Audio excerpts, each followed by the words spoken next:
اللہ جو معبود برحق ہے اس کے سوا کوئی عبادت کے لائق نہیں، تو مومنوں کو چاہیے کہ اللہ ہی پر بھروسہ رکھیں۔ مومنوں،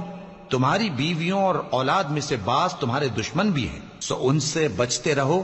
اور اگر معاف کر دو اور درگزر کرو اور بخش دو تو اللہ بھی بخشنے والا ہے، مہربان ہے۔ تمہارا مال اور تمہاری اولاد تو آزمائش ہے، اور اللہ کے ہاں بڑا اجر ہے، سو جہاں تک ہو سکے اللہ سے ڈرو اور اس کے احکام کو سنو اور اس کے فرمانبردار رہو اور اس کی راہ میں خرچ کرو، یہ تمہارے حق میں بہتر ہے۔ اور جو شخص طبیعت کے بخل سے بچایا گیا تو ایسے ہی لوگ راہ پانے والے ہیں۔ اگر تم اللہ کو نیک نیتی سے قرض دو گے